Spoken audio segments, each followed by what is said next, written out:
کہ یہ احتجاج سے آگے بڑھ گئے ہیں اور انسائٹمنٹ ٹو وائلنس، دھمکی کہ جی ہم یہ کام کر دیں گے، تو یہ جب انسائٹمنٹ ٹو وائلنس ہے تو وہ دنیا کے کسی معاشرے میں اس کی اجازت نہیں ہے، جتنا مرضی وہ آزادی اظہار کا جو ہے وہ کارڈ کیریئر ہو، لیکن کہیں بھی انسائٹمنٹ ٹو وائلنس کی اجازت نہیں ہے۔ تو خرم صاحب، آپ نے جیسے کہا کہ ابھی بھی کیا ہے اور کرتی رہے گی، اور یہ تسلسل ہے ان تمام واقعات کا جس کے نتیجے میں اب یہاں تک معاملات پہنچے ہیں، اور آپ نے خود بھی مذاکرات کا ذکر کیا جس کا کہ آج کل بڑا چرچا ہے۔ آپ کو لگتا ہے کہ شہباز شریف صاحب کی آفر اسی طرح سے رہے گی، کیپنگ ان مائنڈ کہ واٹ ہیز ہیپنڈ ٹوڈے، اور وہ احتجاج کا جو ذکر ہم کر رہے ہیں جس ویڈیو کے شیئر ہونے کا، یا مذاکرات کی اب آپ سمجھتے ہیں کہ گنجائش نہیں باقی؟ دیکھیے، مذاکرات کی گنجائش رہے گی، اور وہ رہے گی پارلیمان کے اندر، جہاں عوام کے منتخب نمائندے موجود ہیں، اپوزیشن کے لوگ بھی موجود ہیں، کیونکہ پارلیمان جو ہے وہ منتخب نمائندوں کا ادارہ ہے، تو وہاں مختلف جماعتوں کے لوگ جب اکٹھے ہوتے ہیں تو گفتگو کی گنجائش ہمیشہ پیدا ہوتی ہے۔ اب یہ تحریک انصاف کے اوپر ہے کہ کیا وہ اگر جو چاہتے ہیں کہ ہم جو کہ تحریک تحفظ آئین پاکستان جو ہے، انہوں نے کہا جی ہم قومی ڈائیلاگ کرنا چاہتے ہیں، تو قومی ڈائیلاگ کا ایجنڈا بھی قومی ہونا چاہیے، ذاتی سیاسی نہیں ہونا چاہیے۔ تو اگر وہ قومی ایجنڈا مرتب ہوگا تو اس پر ہم بات کرنے کے لیے تیار ہیں۔ اچھا، لیکن اب یہ سوال یہ بھی ہو رہے ہیں خرم دستگیر صاحب کہ کیوں وزیر اعظم شہباز شریف صاحب نے مذاکرات کی پیشکش کی ہے؟ ایسا کیا کیا ہے یا کیا ہوا ہے کہ جس پہ آپ لوگ بھی مجبور ہوئے ہیں مذاکرات کرنے کے لیے؟ کیونکہ اگر میں غلط نہیں ہوں تو وفاقی وزراء کی جانب سے خصوصاً پاکستان تحریک انصاف کے لیے، اس کی لیڈرشپ کے لیے بہت ساری چیزیں ابھی حال ہی میں کہی گئی ہیں کہ وہ انتشار پھیلانے والوں میں سے ہیں، وہ ساری غیر قانونی سیاست کے لبادے میں اڑ کر کرتے ہیں۔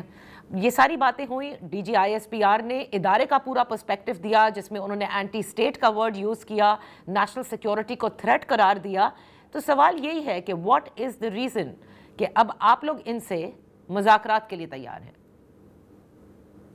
جی، مسلم لیگ نون میں اور تحریک انصاف میں ان کے جو قائدین کے مزاج ہیں اس کی وجہ سے ایک بنیادی فرق ہے۔ تحریک انصاف سیاسی مخالفت کو دشمنی سمجھتی ہے، وہ سمجھتے ہیں کہ انہوں نے جو ان کے مخالف ہیں وہ ان کے دشمن ہیں اور انہوں نے ان کو صفحہ ہستی سے مٹا دینا ہے، جبکہ ہمارا جو تجربہ ہے پاکستان کی سیاست کا بڑا طویل تجربہ ہے،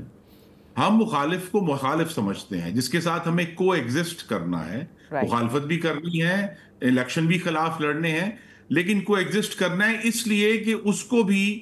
اسی طرح کم یا زیادہ عوام کے ووٹوں سے وہ منتخب ہوئے جس طرح ہم منتخب ہوئے ہیں۔ تو وہ جو بنیادی احترام ہے پاکستان کی عوام کا، اور یہ بات شہباز شریف نے صرف بطور وزیر اعظم نہیں کی، انہوں نے بطور وزیر جو تھے لیڈر آف دی اپوزیشن بھی میثاق معیشت کی آفر کی تھی، بار بار گفتگو کی۔ تو یہ کوئی مجبوری نہیں ہے، یہ ایک موقع ہم یہ سمجھتے ہیں کہ پاکستان میں مارکہ حق جو پچھلے سال مئی میں ہوا، اس کے بعد بہت عرصے کا ایک عرصہ گزرا ہے جس کے بعد اب ہمیں سیاسی اور معاشی استحکام حاصل ہوا ہے۔ تو اس سیاسی معاشی استحکام کو ہمیں استعمال کرنا ہے ملک میں لانگ سٹینڈنگ اور مشکل، یہ نہیں آسان، اکنامک ریفارم کے لیے جس کی پہلی قسط آپ نے پی آئی اے کی پرائیویٹائزیشن کی صورت میں دیکھی ہے، جو 2 دہائیوں سے اس کی کوشش ہو رہی تھی، لیکن بالآخر اللہ تعالیٰ نے ہمیں اس میں کامیابی دی۔ تو اس کا مطلب خرم دستگیر صاحب، آپ یہ سمجھتے ہیں کہ بالکل صحیح کہ یہ اکنامک ریفارم کا پہلا قدم ہے اور بالآخر حکومت کامیاب ہوئی ہے، but long term economic stability کے لیے یہ انتہائی ضروری ہے کہ اپوزیشن یعنی کے ساتھ معاملات درست ہوں اور سیاسی استحکام رہے۔ یہ حکومت ریئلائز کرتی ہے اس چیز کو، اس کے بغیر اکنامک پروگریس ہو نہیں سکتی۔ میں اس کو ری فریز کروں گا کہ یہ ریئلائز ہم کروانا چاہتے ہیں تحریک انصاف کو کہ وہ اپنی اپوزیشن پارلیمانی سیاسی پرامن طریقے سے کریں، اور تشدد کا جو عنصر وہ 2014 سے دھرنے کے بعد سے لے کر آئے ہیں پاکستان کی سیاست میں، اس کو مسترد کریں۔ یہ کہنے بند کر دیں کہ اپنی بندوقیں صاف کر لو، یہ کہنا بند کر دیں کہ ہمارے نوجوان آپ کے گھروں میں گھس کر آپ کو ماریں گے۔ وہ ہماری پالیسی سے اختلاف کریں، مطلب پی آئی کی پرائیویٹائزیشن کے اگر وہ خلاف ہیں تو آ کے ایوانوں میں اس کی بات کریں جب بھی انہیں موقع ملے، لیکن یہ جو مستقل تشدد کی دھمکی ہے جس کی پھر فائدہ پاکستان میں جو دہشت گرد ہیں وہ بھی اٹھاتے ہیں، اس کی آڑ میں وہ بھی دہشت گردی کرتے ہیں، تو لہذا ہمارا کنسرن یہی ہے کہ پاکستان کی جو سیاست ہے اسے 21ویں صدی کا 25 سال اب گزر گئے ہیں، اس کو صحیح پارلیمانی اور سیاسی شکل میں آنا چاہیے، بجائے یہ کہ ہمیشہ ہی ایجیٹیشن اور سڑکیں بند رہیں۔ ٹھیک ہے، وہ آپ کی بات درست ہے کہ پارلیمانی سیاست بالکل ایکسرسائز کرنی چاہیے، ایک وائبرنٹ اپوزیشن ہونی چاہیے، لیکن آپ ان سے سڑکوں پر ان کے احتجاج کا حق نہیں چھین سکتے۔ یہ بھی تو جمہوریت کا حسن تھا۔ نہیں، ہم نہیں چھیننا چاہتے، لیکن دیکھیے جس آئین میں احتجاج کا حق لکھا ہے وہی آئین یہ کہتا ہے کہ پاکستان کے شہریوں کو بلا روک و ٹوک اپنے کاروبار، روزگار، صحت اور تعلیم تک رسائی حاصل ہوگی۔ تو یہ بات تحریک انصاف کو سمجھانی ہے کہ احتجاج کا مقصد سڑکیں بند کرنا نہیں ہے۔ احتجاج کریں، ضرور کریں، احتجاج وہاں کریں جہاں حکومت انہیں کہتی ہے، عوام کی زندگیوں کو متاثر مت کریں، کیونکہ ان کا حق کہ وہ بلا روک و ٹوک اپنی زندگی، کاروبار، روزگار تک پہنچے، صحت، تعلیم تک پہنچے، اتنا ہی اہم ہے جتنا احتجاج کا حق ہے۔ اچھا، تو خرم دستگیر صاحب اب یہ مجھے بتائیے گا نا کہ کیونکہ آپ نے کہا کہ موقع دیا ہے تحریک انصاف کو کہ مذاکرات پہ آئیں اور تاکہ معاملات درست ہوں اور اکنامک پروگریس میں شامل بھی ہوں، تو کیا سمجھا جائے حکومت کن امور تک یا پر مذاکرات کرنے کو تیار ہے؟ کیونکہ آپ کو تحریک انصاف جو کہ اپوزیشن کی پارلیمان کی سب سے بڑی جماعت ہے، اس کی تمام شکوے، شکایت، تحفظات پتہ ہے۔ دیکھیے یہ تو سچ یہ ہے کہ اگر